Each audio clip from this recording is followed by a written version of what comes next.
Welcome to MKM home channel. இன்றைக்கி இட்லி தோசைக்கு வித்தியாசமாக ஒரு சட்னி பண்ண போகிறோம்.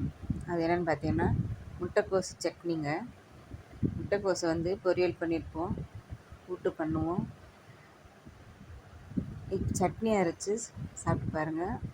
இட்லி தோசைக்கு ரொம்ப நல்லாயிருக்கும். முட்டைக்கோசு 1/4 பங்கு முட்டைக்கோசு எடுத்து சின்ன சின்னதாக கட் பண்ணி வச்சுக்கலாம். ஒரு பெரிய வெங்காயம், சின்ன வெங்காயம் கூட சேர்த்துக்கலாங்க. சின்ன வெங்காயம் சேர்த்துக்கினா ரொம்ப டேஸ்ட் நல்லாயிருக்கும். ஒரு 4-5 பச்சை மிளகாய், ஒரு துண்டு இஞ்சி, 2 பல் பூண்டு, 2 பெரிய பழுத்த தக்காளி எடுத்துக்கோங்க. இப்போ வாங்க தாளிக்கலாம். ஸ்டவ் பற்ற வச்சு கடாயில் எண்ணெய் ஊற்றிக்கிறேங்க. எண்ணெய் நல்லா சூடேறட்டும்.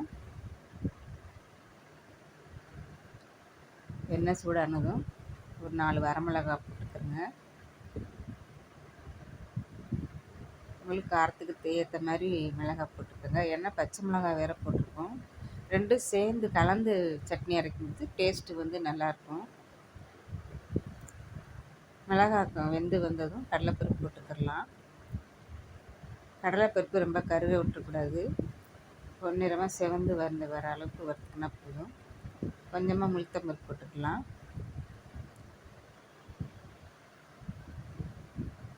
உளுத்தம்பருப்பு கடலைப்பருப்பு ரெண்டும் சேர்ந்து வந்துருச்சு. இப்போ பூண்டு பல் போட்டுக்கலாங்க. பூண்டு இஞ்சி போட்டுக்கலாம்.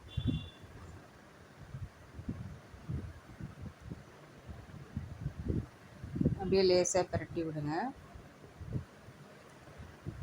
எடுத்து வச்சுருக்க பச்சை மிளகாவும் போட்டுக்கலாங்க.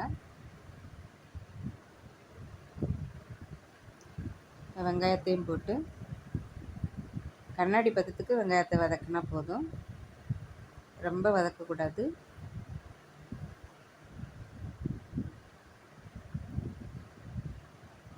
தக்காளியும் போட்டு வதக்கலாம். தக்காளியும் ஒன்றும் பாதி வதக்கினா போதும். ஜூஸ் மாதிரி வதக்கணுன்னு தேவையில்லை.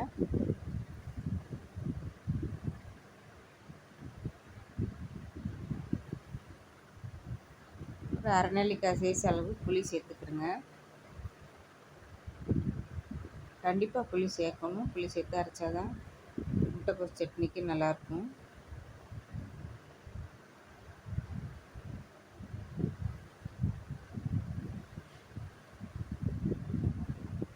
இந்த பக்குவத்தில் நறுக்கி வச்சுருக்க முட்டைக்கோசையும் போட்டு நல்லா வதக்கிக்கோங்க.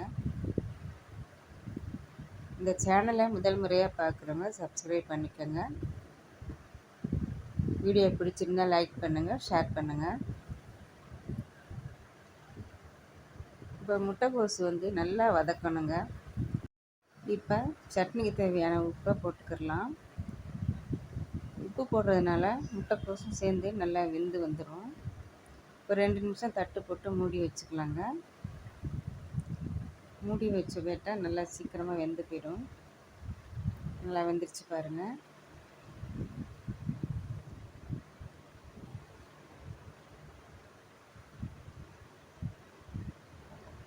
இந்த நேரத்தில் எடுத்து வச்சுருக்க கொஞ்சம் கருவேப்பிலை, கொஞ்சமாக கொத்தமல்லி போட்டு, கொத்தமல்லி கருவேப்பிலையோட கலர் மாறாமல் பச்சையாகவே இருக்கணும். அந்த மாதிரி வதக்கணும். ரொம்ப வதக்கக்கூடாது. அப்படியே ஸ்டவ்வை ஸ்லோவில் வச்சுட்டு விரட்டினாப்பு தான் வச்சுக்கணும். கடைசியாக பார்த்திங்கன்னா வேர்க்கடலை தோல் உரிச்சிட்டு போட்டிருக்கேன் நான். இது ஆப்ஷன் தாங்க. உங்களுக்கு வேணும்னா போட்டுக்கலாம், இல்லைன்னா ஸ்கிப் பண்ணிவிடுங்க. இப்போ மிக்ஸி ஜாரில் போட்டு கொஞ்சமாக தண்ணி ஊற்றி அரைச்சிக்கிடுங்க. ரொம்ப நைஸாக அரைக்கக்கூடாது, கரகரப்பாக அரைக்கணும். இதை வேற ஒரு பாத்திரத்தில் மாற்றிட்டு சட்னிக்கு தேவையான தண்ணி கலந்து வச்சுக்கிடலாம். ரொம்ப தண்ணியாகவும் கலக்கக்கூடாது, ரொம்ப கட்டியாகவும் இருக்கக்கூடாது. நம்ம இட்லிக்கு தோசைக்கு தொட்டு சாப்பிட்ற மாதிரி கலந்துக்கினா போதும். இந்த சட்னி குழந்தைங்க கூட விரும்பி சாப்பிடுவாங்க. இது போல் சட்னி செஞ்சு சாப்பிட்டு பாருங்கள். ரொம்ப அருமையாக இருக்கும். சரி, சாப்பிட்டு பார்த்து கமெண்ட்ஸில் சொல்லுங்கள். வீடியோ பிடிச்சிருந்தால் லைக் பண்ணுங்கள், ஷேர் பண்ணுங்கள். தேங்க்யூ ஃபார் வாட்சிங்.